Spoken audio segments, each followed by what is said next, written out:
अध्यक्ष महोदय, मैं आपकी बात मानती हूँ, लेकिन बिना तथ्य के बहुत सालों के लिए ये हम पर आरोप डाल रहे हैं।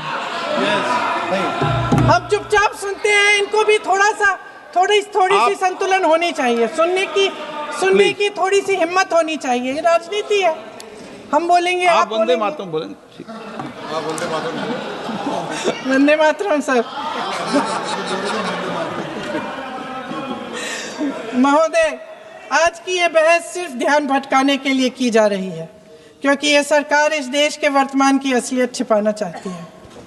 आज देश का युवा कितना परेशान है, कितनी मुश्किल में है।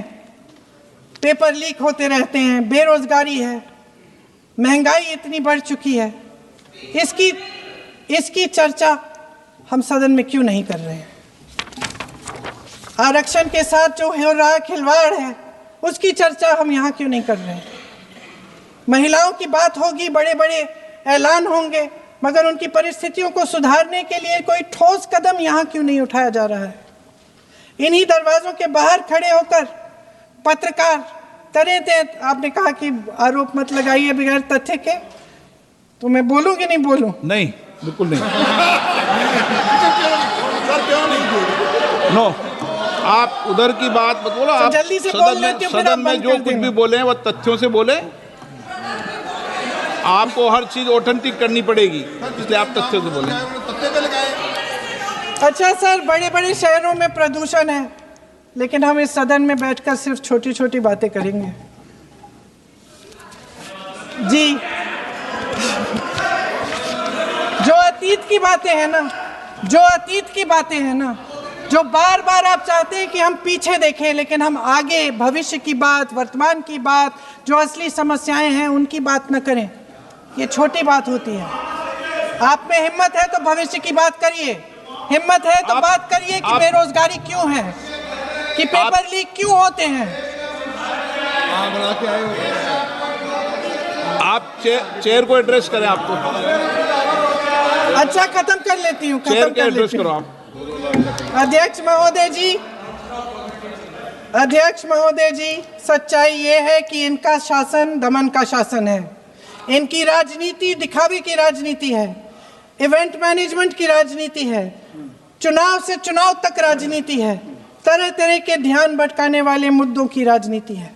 वंदे मातरम इस देश की उन्हीं उम्मीदों की गुहार है जिन्हें आपका शासन हर रोज ठुकरा रहा है। आज एक बहुत ही वरिष्ठ सांसद जो विपक्ष की तरफ बैठे हैं, वो एक दल के नेता भी हैं। उन्होंने हमसे एक सवाल पूछा। उन्होंने पूछा कि आप कितने सेक्युलर हैं।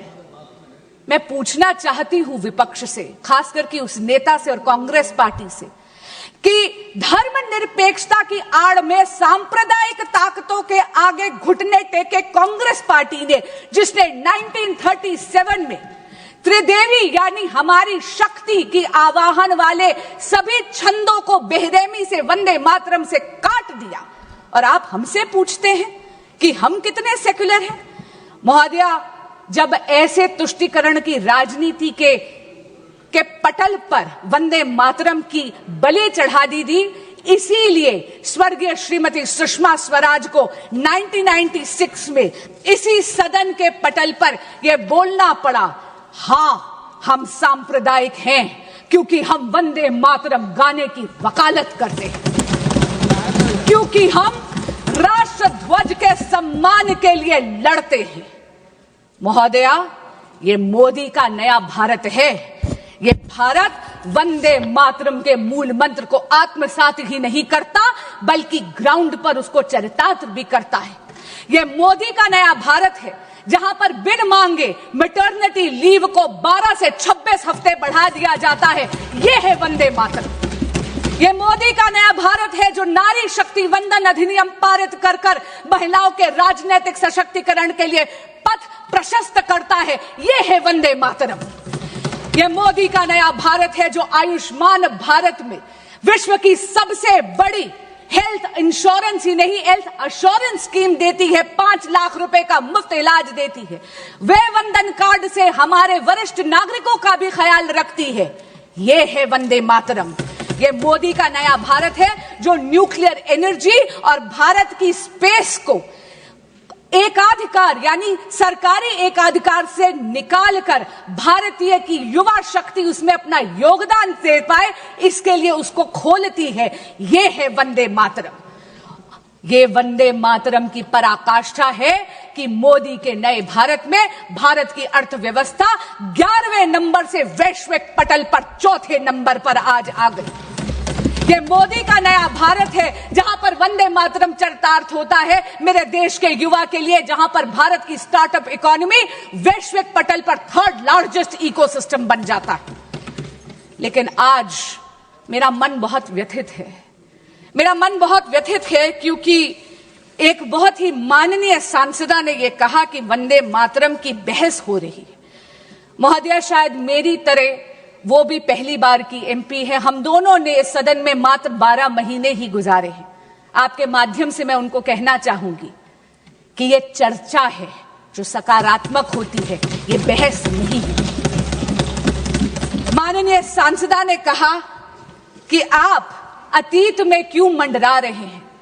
महोदय, मैं आपके माध्यम से कहना चाहूंगी कि जो सभ्यता अपने इतिहास को भुला देती है उसका कोई भविष्य नहीं होता, क्योंकि इतिहास से यदि आप उसकी गलतियों से सीखते नहीं हैं तो इतिहास वो गलतियां आपके लिए दोहराता है।